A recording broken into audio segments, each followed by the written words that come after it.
to take a stand in your belief. Let's be like Jesus. Now, here it is. Jesus said, I did not come to bring peace. Okay? So we're going to get this here straight about, oh, Jesus loved everybody.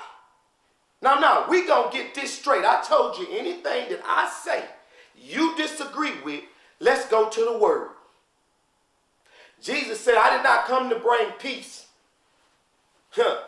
I came to turn a daddy against a son, a mama against a daughter against her mama. See, because Jesus came to bring the truth.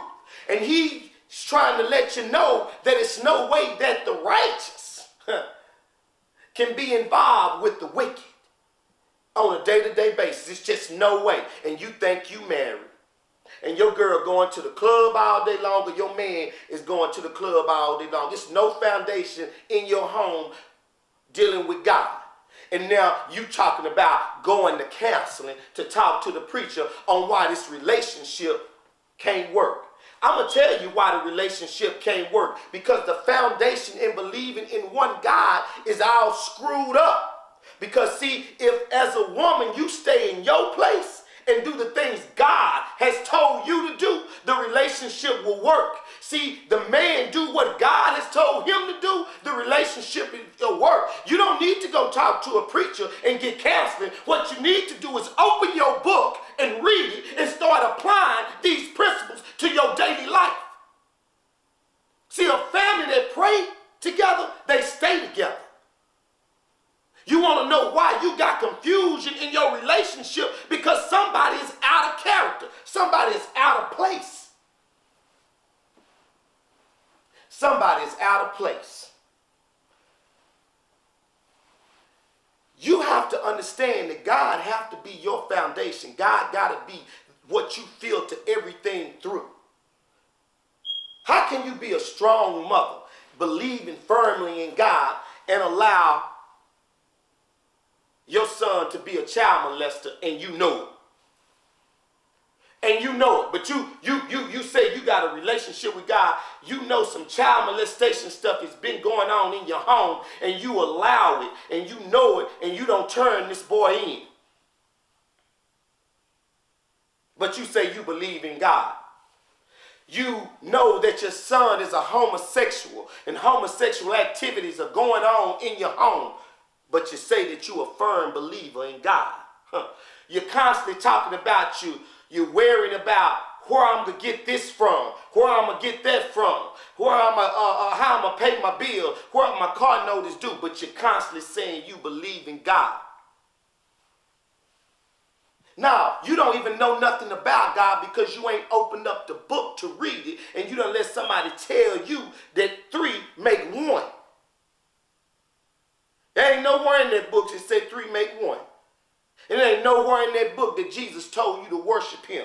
Now, I don't need no discernment. I can read. God said that his word is so plain that a fool wouldn't err. God said, I didn't say Paul said something. I say God said something. Who you gonna believe? If God done said something over here, and Paul said that he said such and such and such, and it disagree with what God said, who you gonna follow? What God said or what Paul said? Or what Luke, Matthew? If God said something and Jesus said something that God said, then who you gonna believe? What God said or what Jesus said? You're going to stick with what the original word said. Let's get back to the basics and let's be like Jesus. Jesus said again that he did not come to bring peace. Because see, when you come and start telling the truth and doing the things that you're supposed to do as a believer in God, and let's stand up for what is right and forbid what is wrong. You can't have homosexuality living in your house and in your church. Preacher, preacher, you cannot have a homosexual directing your choir. No. Preacher, you can't have a homosexual singing and you know this man is a homosexual. Preacher, see, if you believe in God, you got to go back to the basic fundamentals. See, you can't even have your son living amongst you if you know he's a homosexual. You got to cast him out and say that you be your way, to me be mine. If your son is a child molester, you got to cast him out and say that you be your way, to me be mine. Pray for him. But you got to get rid of it.